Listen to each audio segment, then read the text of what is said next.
नमस्कार विद्यार्थियों। Political science classes के इस चैनल पर पुनः आपका स्वागत है।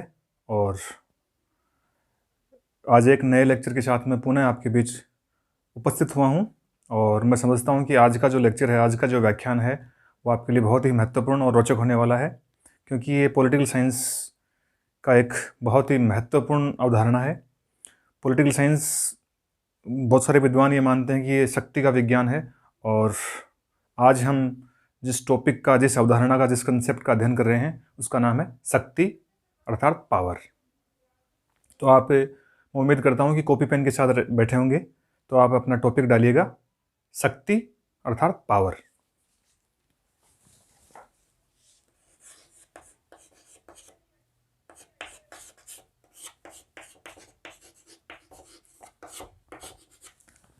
आज इस छोटे से लेक्चर में, हम छोटे से व्याख्यान में, हम शक्ति शब्द है जो पॉलिटिकल साइंस के एक मुख्य सिद्धांत के रूप में, या एक मैं कह सकता हूँ केंद्रीय विषय के रूप में, समय समय पर, स्थान स्थान पर, और विभिन्न जो पॉलिटिकल साइंस के विभिन्न जो विभाग हैं, विभिन्न जो इसके प्रकार हैं, उसमें हर जगह इस्तेमाल होता है ये शब्द। तो आज हमें किसी एक शब्द को समझने के दृष्टिकोण से केवल शक्ति को समझना है कि शक्ति है या जो पावर है वो क्या है। तो सबसे पहले हम ये प्रयास करेंगे कि शक्ति या जो पावर है इसका अर्थ जाने, हम इसकी परिभाषा हम करें इसकी। तो देखिए, अलग अलग जो विद्वान हैं पॉलिटिकल साइंस में, उन्होंने अलग अलग इसकी परिभाषाएं दी हैं। एक विद्वान हुए हैं बेकर, मिस्टर बेकर हैं। वो ये कहते हैं कि राजनीति विज्ञान को शक्ति से पृथक करना मुश्किल है, अर्थात उन्होंने शक्ति को राजनीति विज्ञान के पर्याय के रूप में माना है।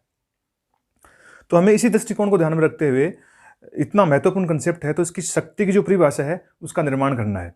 तो हम समझते हैं कि शक्ति क्या है। हम रात दिन इन शब्दों को सुनते भी होंगे, अपन दैनिक जो डेली लाइफ है उसमें भी सुनते हैं कि फलां व्यक्ति शक्तिशाली है, वो सरकार शक्तिशाली नहीं है, या वो एक समय एक राजा था, वो बहुत शक्तिशाली था, या वो शक्तिशाली नहीं था, या कमज़ोर था। तो इस सेंस में जब हम सुनते हैं इन शब्दों को, तो हमें शक्ति शब्द है उसका अर्थ क्या है, वास्तव में उसकी परिभाषा क्या है, उसको जान लेना है। तो पॉलिटिकल साइंस के लिहाज से हम शक्ति की परिभाषा कुछ ऐसे करेंगे। देखिए, अलग अलग विद्वान हैं, वो अलग अलग नज़रिए से शक्ति को देखते हैं, और ये बड़ा सर्वमान्य कोई परिभाषा ढूंढना या उसका अर्थ ढूंढना बड़ा मुश्किल है। लेकिन हाँ, हम कुछ ऐसे शक्ति के तत्वों की खोज कर लेंगे जिनके आधार पर ही हम जान पाएंगे कि ये वास्तव में शक्ति है या नहीं है। तो हम सबसे पहले अर्थ और परिभाषा की ओर चलते हैं। अर्थ और परिभाषा, एक तो आप ये देख लें कि शक्ति है या पावर जो है वो बल का पर्यायवाची नहीं है। बल, फोर्स जिसको हम बोलते हैं, ताकत जिसको हम बोलते हैं, उसका पर्यायवाची नहीं है। ये समझ लें आप, शक्ति है वो अलग कंसेप्ट है। तो इसकी अर्थ और परिभाषा है सर्वमान्य, खोजना मुश्किल है, फिर भी हम प्रयास करेंगे कि शक्ति है उसको कैसे हम परिभाषित करेंगे। जो लोग कुछ करना नहीं चाहते उनसे वैसा कराने की क्षमता शक्ति है। ये एक सर्वमान्य सी परिभाषा है जो पॉलिटिकल साइंस में पढ़ी जाती है, लिखी जाती है। विभिन्न विद्वान इस पे एक मत भी हैं। अर्थात लोग जो कुछ करना नहीं चाहते उनसे वैसा कराने की क्षमता शक्ति है। अर्थात लोग हैं, वो चाहते नहीं हैं कि ऐसा काम वो करें, लेकिन उनके पीछे कोई बल या कोई शक्ति काम कर रही है जो उनसे ऐसा करवा देती है। तो इस तरह की जो क्षमता है, उस क्षमता का नाम शक्ति है। या इसको मैं दूसरे शब्दों में कह सकता हूं कि जब एक व्यक्ति दूसरे की इच्छा के विरुद्ध किसी निर्णय का पालन कराता है। एक व्यक्ति है, वो दूसरे की इच्छा के विरुद्ध, यानी उसकी इच्छा नहीं हो रही है उसको निर्णय का पालन करने की, लेकिन मजबूरन उसको निर्णय के पालन करनी पड़ रही है।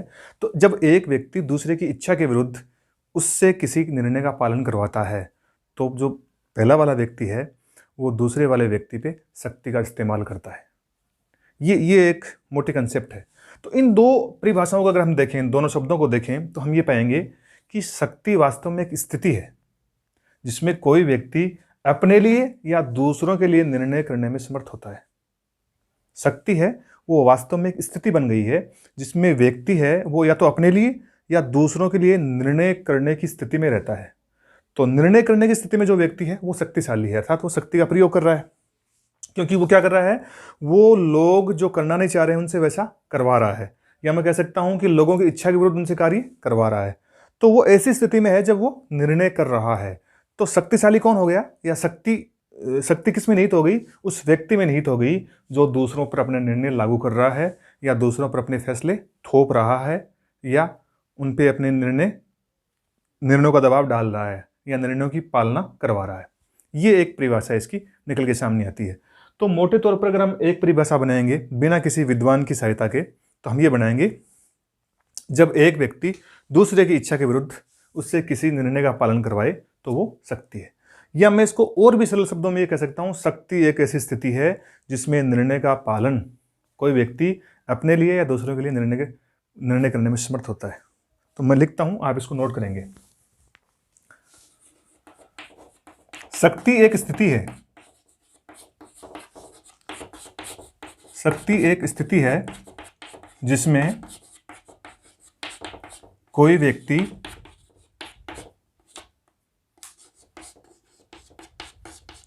अपने लिए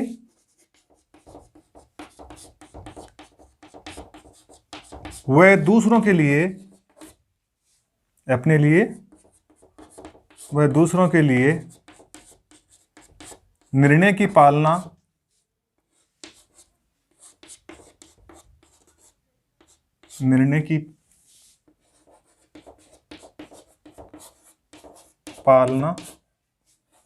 करवाने में समर्थ होता है, करवाने में समर्थ होता है। अब इसी परिभाषा के इर्द गिर्द पॉलिटिकल साइंस के बहुत सारे विद्वान हैं, वो नई नई परिभाषाएं लेके आएंगे अपने सामने, लेकिन ये की परिभाषा है शक्ति की। इसमें हमें जो चीज समझ में आ रही है वो आ रही है कि शक्ति एक स्थिति है, एक विशेष अवस्था है। जिस अवस्था में कोई व्यक्ति निहित है वो शक्तिशाली है, और उस स्थिति में वो करता क्या है, उस स्थिति में वो अपने लिए व दूसरों के लिए निर्णय की पालना करवाने में समर्थ होता है। अर्थात जैसा वो चाहता है वो दूसरों से वैसा निर्णय या आज्ञा पालन करवाने में समर्थ होता है। उसकी आज्ञा का पालन सामान्यतः किया जाता है, डिसओबे नहीं होता है। तो ये जो स्थिति है इसका नाम है शक्ति। इन परिभाषाओं से अगर हम आगे बढ़ें तो एक बायरस्टेड हैं, एक विद्वान, बायरस्टेड की परिभाषा को हम पढ़ते हैं। बायरस्टेड की परिभाषा है वो 2-3 बार पूछा हुआ है प्रतियोगी परीक्षाओं में। बायरस्टेड ने जो शक्ति की परिभाषा दी है वो दी है कि शक्ति बल प्रयोग की योग्यता है, न कि वास्तविक प्रयोग। शक्ति बल प्रयोग की योग्यता है, अर्थात शक्ति बल प्रयोग की योग्यता,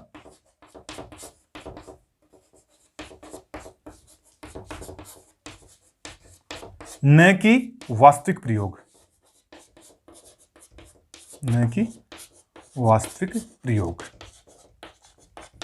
इस परिभाषा को थोड़ा सा गूढ़ता से समझेंगे हम, तो हम ये समझेंगे कि शक्ति है वो बल प्रयोग की योग्यता है, न कि वास्तविक प्रयोग। अगर शक्ति है वो बल को प्रयोग में लाने वाले की बल प्रयोग की योग्यता है, अर्थात जो शक्तिशाली है वो बल प्रयोग कर सकता है, उसकी वो योग्यता है, लेकिन वो उसका वास्तविक प्रयोग नहीं है। अगर उसने बल का प्रयोग कर दिया है तो फिर वो शक्तिशाली नहीं होगा बल्कि बलशाली होगा।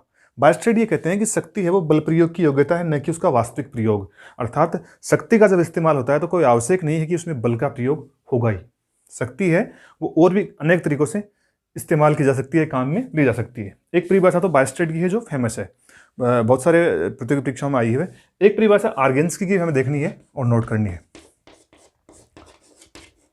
आर्गेन्स्की की जो परिभाषा है वो है कि शक्ति दूसरों के आचरण को अपने लक्ष्यों के अनुसार प्रभावित करने की कला है या क्षमता है। शक्ति दूसरे के आचरण को अपने लक्ष्यों के अनुसार प्रभावित करने की क्षमता है। अर्थात इसको अगर मैं बहुत शॉर्ट में लिखूं तो दूसरे के आचरण को अपने लक्ष्य के अनुसार, अपने लक्ष्य के अनुसार बदलना, प्रभावित करना, अनुसार प्रभावित करना है।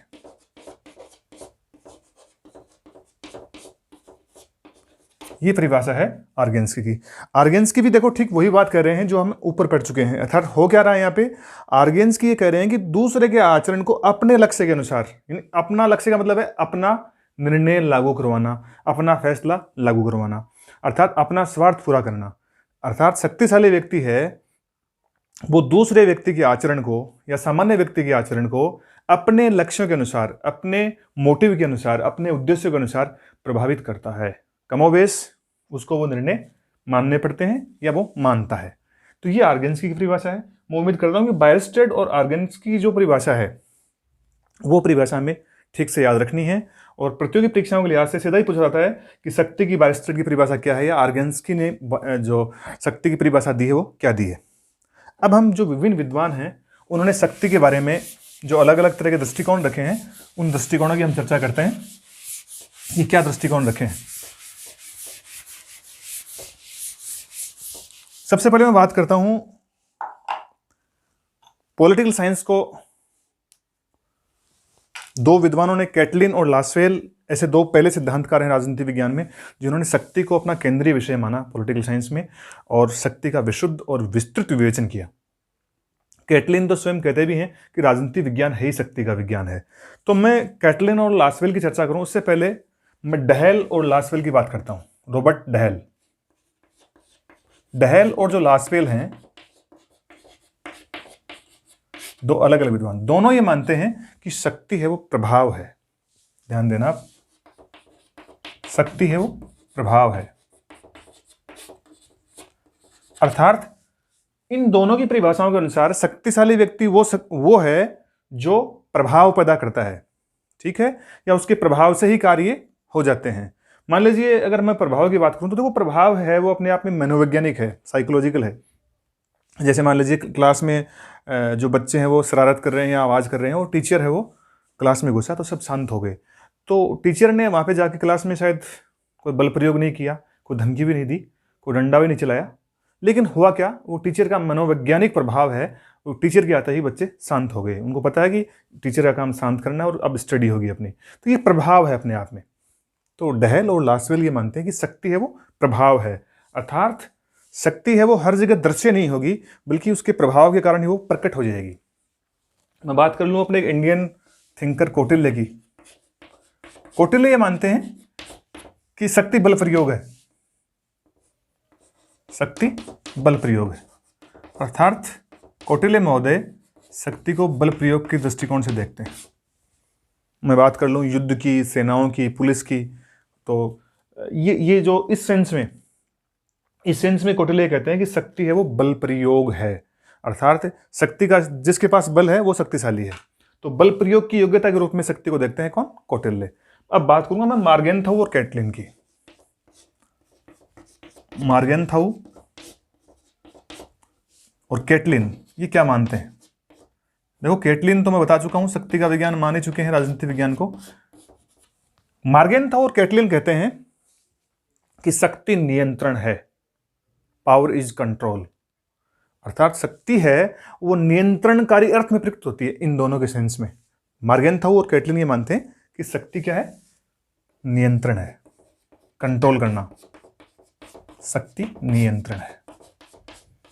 इन परिभाषाओं को भी ये जो इनके जो नजरिए हैं शक्ति के बारे में, अलग अलग जो विद्वान हैं उनके, वो याद रखने हैं।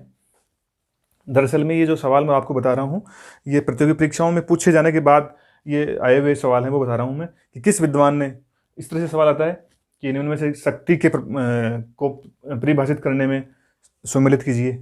तो शक्ति प्रभाव है, फिर उसके आगे लिखते हैं लासवेल, कौटिल्य, कौन सा सम्मिलित है कौन सा सम्मिलित नहीं, इस तरह के सवाल इसमें बनते हैं। तो शक्ति है वो नियंत्रण है। मार्गेनथाउ और कैटलिन है वो शक्ति को नियंत्रण के अर्थ में देखते हैं कि किसी व्यक्ति ने किसी दूसरी सोसाइटी, समाज या व्यक्तियों पर नियंत्रण स्थापित कर रखा है तो इसका मतलब है उसने शक्ति का प्रयोग कर रखा है। एक विद्वान और हैं हॉब्स। हॉब्स कहते हैं कि शक्ति सामान्य प्रवृत्ति है, सामान्य प्रवृत्ति। सामान्य प्रवृत्ति का मतलब हॉब्स का यहां यह है कि व्यक्ति है वो शक्ति प्राप्त करने के लिए लालायित रहता है। कोई भी व्यक्ति हो वो शक्तिशाली बनना चाहेगा या शक्ति अर्जित करना चाहेगा। शक्ति की तरफ उसकी जो उत्कंठा है वो सामान्य है। अर्थात प्रत्येक व्यक्ति को शक्ति अर्जन करने के दृष्टिकोण से देखते हैं कौन? हॉब्स। ये हॉब्स का विचार है। अब मैं बात करूंगा कैटलिन और लासवेल की। अपन दो विद्वानों की बात करते हैं। कैटलिन के बारे में हमें दो चीज याद रखनी है। जॉर्ज कैटलिन हैं जॉर्ज कैटलिन। जॉर्ज कैटलिन की एक बात तो सबसे पहले ये याद रखनी है कि किसी विद्वान ने अगर शक्ति को सबसे पहले राजनीतिक सिद्धांत के रूप में राजनीति विज्ञान का केंद्रीय विषय बनाया, उस व्यक्ति का नाम है कैटलिन।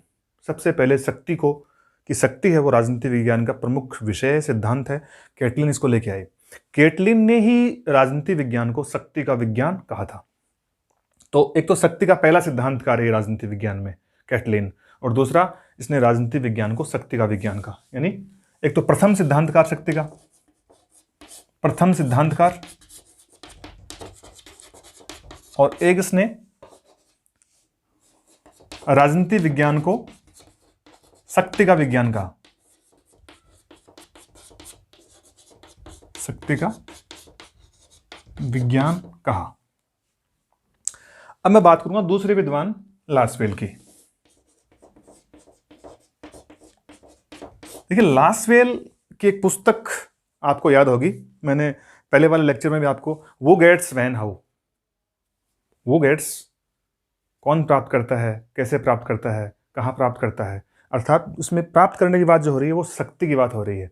इस पुस्तक का वो गेट्स वैन हाउ, कौन प्राप्त करता है, कब प्राप्त करता है, कैसे प्राप्त करता है, अर्थात शक्ति के बारे में बात कर रहे हैं। इसकी पुस्तक जो है लासवेल की, वो गेट्स वैन हाउ, ये इनकी पुस्तक है। और लासवेल हैं वो शक्ति को प्रभाव और प्रभावी के अध्ययन के रूप में देखते हैं। ये हमें ध्यान देना है, प्रभाव व प्रभावी का अध्ययन। ये शक्ति की परिभाषा है लासवेल की, दरअसल में प्रभाव व प्रभावी का अध्ययन। लासवेल महोदय कहते हैं कि जो शक्ति है वास्तव में वो प्रभाव और प्रभावी का अध्ययन, यानी प्रभाव कौन पैदा कर रहा है, प्रभावी कौन है, इसका जो पूरा का पूरा प्रक्रिया है, प्रभाव पैदा करने के लिए निर्णय हो रहे हैं उनकी प्रक्रियाएं और प्रभावित होने की प्रक्रियाएं, इन प्रक्रियाओं का अध्ययन ही शक्ति का अध्ययन है और ये राजनीति विज्ञान का केंद्रीय विषय है। लासवेल भी ऐसा मानते हैं। कैटलिन के पश्चात पावर जो कंसेप्ट है या पावर जो शक्ति जो अवधारणा है उसका विस्तृत विवेचन किया वो लासवेल ने ही किया है दूसरे सेंस में। तो ये हमें समझना है। अब देखो, शक्ति को प्रयोग में लाने की कुछ पद्धतियां हैं। मैं बात करूं आपसे, लिखने वाली बात नहीं है ज़्यादा, इसको आप समझ सकते हैं शक्ति प्रयोग में कैसे लाई जाएगी। देखो, बल जिसकी हम बात कर रहे थे, फोर्स की बात कर रहे थे, बल, ये बल शक्ति का पर्याय नहीं है, बल्कि बल शक्ति को प्रयोग में लाने की अनेक युक्तियों में से एक युक्ति मात्र है। शक्तियां, देखो शक्ति जो है, पावर है, वो कैसे कैसे प्रयोग में आती है उसकी। तो देखो, समझाना, किसी व्यक्ति को हम समझाते हैं, किसी राज्य को समझाते हैं, किसी समूह को समझाते हैं, तो जब हम समझाते हैं तो अपनी शक्ति का प्रयोग करते हैं। प्रलोभन देते हैं, लालच, तो शक्ति का प्रयोग वहाँ पे भी होता है। जब हम उसको दंड देते हैं तो भी शक्ति का प्रयोग हो रहा है, और जब हम बल प्रयोग कर रहे हैं उसके व्यक्ति के विरुद्ध तो भी शक्ति का प्रयोग हो रहा है, और अनुनय कर रहे हैं, उससे हम प्रार्थना कर रहे हैं तो भी शक्ति का प्रयोग हो रहा है, और हम उस पर सत्ता का प्रयोग कर रहे हैं, अथॉरिटी का प्रयोग कर रहे हैं, तो भी क्या हो रहा है, तो भी शक्ति का प्रयोग हो रहा है। तो हमें समझना है कि बल है वो शक्ति को प्रयोग में लाने की अनेक युक्तियों में से एक युक्ति है। शक्ति है वो विभिन्न तरीकों से प्रयोग में लाई जाती है। अगर मैं बात कर लूँ आपके सामने, तो शक्ति के विविध पक्ष हैं, बहुत सारे पक्ष हैं इसके। तो शक्ति है वो अपने आप में, अब आपको ये समझ में आएगा भाई शक्ति है वो क्या है फिर। क्या बंदूक की शक्ति है, अनुनय शक्ति है, विनय शक्ति है, कौन सी टाइप की शक्ति है। तो शक्ति को अगर हम मोटे तौर पर बांटेंगे तो खूब सारी शक्तियों में बांट सकते हैं, लेकिन मोटे तौर पर जो इसका प्रकार होगा वो तीन तरह का होगा। एक तो राजनीतिक शक्ति, आर्थिक शक्ति, और एक तीसरी है विचारधारात्मक शक्ति। तो सबसे पहले मैं बात करता हूं राजनीतिक शक्ति की। शक्ति के जो विविध आयाम हैं, उन आयामों में हम केवल 3 आयामों की बात कर रहे हैं, और 3 जो आयाम है उसमें पहला आयाम है वो है राजनीतिक शक्ति।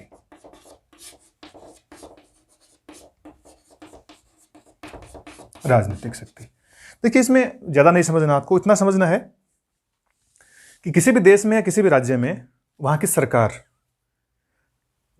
अगर मैं बात कर लूं राजस्थान की तो राजस्थान की सरकार, अगर बात कर लूं भारत की तो भारत की सरकार के द्वारा जो शक्ति प्रयुक्त की जा रही है, जैसे मैं बात कर लूं भारत सरकार की, तो भारत सरकार की जो व्यवस्थापिका, कार्यपालिका, न्यायपालिका, राजस्थान की बात कर लूं, राजस्थान की व्यवस्थापिका, कार्यपालिका, न्यायपालिका, ये सरकार के 3 अंग हैं। ये सरकार के तीनों अंगों द्वारा जो शक्तियां प्रयुक्त हो रही हैं वो राजनीतिक शक्ति है। कानून, विधायिका कानून बना रही है, तो कानून बनाकर हमसे निर्णय का पालन करवा रही है, उस कानून की अनुपालना करवा रही है, तो वो राजनीतिक शक्ति है। कानून का पालन नहीं कर रहे हैं, न्यायपालिका दंड दे रही है, वो राजनीतिक शक्ति है। अगर पुलिस या सेना ने कुछ इस्तेमाल किया है, हम लोगों को कुछ जाने से रोका है, राजनीतिक शक्ति है। तो राजनीतिक शक्ति का मोटे तौर पर जो अर्थ है वो है सरकार की शक्ति से, और सरकार की जो तीनों अंग हैं औपचारिक रूप से, वो व्यवस्थापिका, कार्यपालिका और न्यायपालिका द्वारा जो शक्ति प्रयुक्त होती है वो राजनीतिक शक्ति होती है। ठीक है। राजनीतिक शक्ति का एक दूसरा रूप होता है, ये जो राजनीतिक शक्ति मैंने आपको बताई है, विधायिका, कार्यपालिका, न्यायपालिका वाली, ये औपचारिक राजनीतिक शक्ति है। औपचारिक रूप से राजनीतिक शक्ति का प्रयोग व्यवस्थापिका, कार्यपालिका और न्यायपालिका कर रही हैं। लेकिन कुछ राजनीतिक शक्ति के कुछ अनौपचारिक रूप भी हैं, अनौपचारिक रूप से भी, इनऑफिशियल, अनौपचारिक रूप से भी शक्ति का प्रयोग किया जाता है। मैं बात कर लूं दो तरह से, राजनीतिक दल, दबाव समूह। राजनीतिक दल और दबाव समूह है वो अधिकृत नहीं है देश के संविधान और कानून के हिसाब से शक्ति का प्रयोग करने के लिए, लेकिन राजनीतिक दलों की स्थिति ऐसी है, दबाव समूह की स्थिति ऐसी है, बहुत सारे प्रेशर ग्रुप जो बने हैं राजनीति में, बड़े बड़े प्रेशर ग्रुप हैं, उद्योगपतियों के हैं, छात्रों के हैं, किसानों के हैं, वो सरकार को अपने निर्णय लागू करने से पहले उनके निर्णयों को प्रभावित करने का प्रयास करते हैं। तो वो क्या है, अब जब सरकार के निर्णय राजनीतिक दल प्रभावित कर रहे हैं, दबाव समूह जब प्रभावित कर रहे हैं, तो कहीं न कहीं अनौपचारिक रूप से ये दोनों संगठन अपनी शक्ति का प्रयोग कर रहे हैं। ठीक है, तो ये है राजनीतिक शक्ति। राजनीतिक शक्ति के बाद में मैं बात करूंगा आर्थिक शक्ति की। आर्थिक शक्ति, आर्थिक शक्ति का मतलब है धन संबंधी या वित्त संबंधी शक्ति। देखिए, राजनीतिक शक्ति को जो प्रभावित करने की दूसरी जो मैं बात कर लूँ, वो लेयर की बात कर लूँ, दूसरी परत की बात कर लूँ, तो वह आर्थिक शक्ति। अब मैं अगर अपने लोकतांत्रिक देशों की ही बात कर लूँ आपके सामने, तो उदार लोकतंत्र में, जैसे हमारे भारतीय लोकतंत्र में बात कर लूँ, बड़े बड़े जमींदार, उद्योगपति, व्यापारिक घराने, या जो बड़ी बड़ी फर्म्स हैं, कंपनियां, उनके मालिक हैं, पूंजीपति हैं, ऐसे जो लोग हैं वो क्या होते हैं, आर्थिक रूप से सुदृढ़ हैं, उनके पास पैसा है। ठीक है, अब वो उद्योगपति, जमींदार, पूंजीपति, कारखानों के मालिक, वो क्या करते हैं, वो सरकार को अपने मन मुताबिक या अपने हितों के अनुरूप निर्णय लेने के लिए बाध्य करते हैं, क्योंकि उनके पास किसकी शक्ति है, धन संबंधी शक्ति। ठीक है, तो वो है वही आर्थिक शक्ति। तो आर्थिक शक्ति है, मैं बात कर लूं अगर जमींदार, पूंजीपति,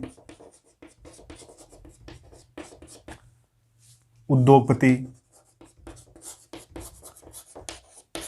इनकी शक्ति अदृश्य होती है, अपने को दिखाई नहीं पड़ती। अगर हम बात कर लें भारत की, तो आप भारत के जो उद्योगपति घराने, जो औद्योगिक घराने हैं, बड़े जो कारपोरेट घराने हैं, उनकी शक्ति और उनकी शक्ति सरकार के निर्णयों को किस तरह से प्रभावित करती है, वो अदृश्य ढंग से हम समझ सकते हैं उस चीज़ को। ठीक है, तो ये होती है आर्थिक शक्ति। और तीसरी जो अंतिम मैं बता रहा हूं आपको, वो है विचारधारात्मक शक्ति। विचारधारा यानी विचारधारा की शक्ति। ये थोड़ा सा समझने में आपको जटिल लग सकती है, लेकिन ये अगर पॉलिटिकल साइंस के लिहाज से हम देखें तो ये दोनों शक्तियों में से भी ज़्यादा पावरफुल है। विचारधारात्मक शक्ति का मतलब होता है कुछ विचार, यानी विचारधारा के आधार पर लोगों को सोचने समझने के ढंग को प्रभावित करने की शक्ति। विचारधारा के आधार पर लोगों के सोचने समझने के ढंग को प्रभावित करने की शक्ति। अर्थात हम ऐसा कोई विचार लेके आए या ऐसा कुछ विचारों का समूह जनता के सामने रखें और जनता भी उस ढंग से सोचना शुरू कर दे। देखिए, आज हम सोचते हैं कि जैसे लोकतंत्र है, एक एग्जाम्पल ही समझे हम, लोकतंत्र है, तो लोकतंत्र के बारे में एक लोकतंत्र एक विचारधारा है, वास्तव में एक जीवन पद्धति है, एक शासन का ढंग है, जो एक विचारधारा बनी हुई है। अब इस लोकतंत्र की जो विचारधारा है, इसको जो विद्वान और जो वैचारिक लोग जो लेके आए थे, इसको उन्होंने जनता के मन मस्तिष्क में इस तरह से इस विचार को बिठा दिया है कि लोग अब इसको सर्वश्रेष्ठ शासन मानने लगे हैं और इस शासन के बाहर और कोई शासन व्यवस्था की कल्पना भी नहीं करते हैं। तो एक विचार की शक्ति है कि बाकी लोग हैं वो क्या कर रहे हैं, लोगों के सोचने समझने के जो ढंग है उसको हम क्या कर रहे हैं, हम प्रभावित कर रहे हैं। यानी जो विचारधारात्मक शक्ति होती है उस शक्ति का प्रयोग करके हम लोगों के सोचने समझने के ढंग को प्रभावित कर देते हैं। जैसे मान लीजिए अब मीडिया की बात कर लो मैं, मीडिया है, सोशल मीडिया से लेकर जो इलेक्ट्रॉनिक मीडिया या प्रिंट मीडिया है, वो सारी की सारी क्या कर रही है, जनमत का निर्माण करती है। विभिन्न जो मुद्दे हैं, मुद्दों के आधार पर अपने विचार रखकर, अपने विचारधारा को प्रमोट कर क्या कर रहे हैं, लोगों के जनमत को बदल रहे हैं, लोगों में कुछ चीज़ों के प्रति विश्वास पैदा कर रहे हैं और कुछ विचारों के प्रति उनमें असहमति पैदा कर रहे हैं। तो ये समझने वाली बात है। बहुत सारे विचारधाराएं में अगर बात करूँ, समाजवाद, उदारवाद, पूंजीवाद, लोकतांत्रिक समाजवाद, अनेक तरह के विचार हैं जो विचार विभिन्न विचार समूह के द्वारा, विभिन्न विद्वानों के द्वारा समाज में प्रतिस्थापित किए जाते हैं और वो एक उस शक्ति के रूप में, क्योंकि सारे के सारे लोग जो समाज, सोसाइटी और देश के हिस्से हैं वो उस विचार में आस्था प्रकट करते हैं और लोग उस विचार को जो लेके आया था, जो विचारशील व्यक्ति, उसी के मुताबिक या उसी के विचार के अनुरूप व्यवहार करना शुरू कर देते हैं। तो विचारधारात्मक शक्ति है वो भी अपने आप में एक विशेष शक्ति है। तो मैं उम्मीद करता हूँ कि आज का जो लेक्चर है वो आप ठीक से समझ पाए होंगे। बहुत बहुत धन्यवाद।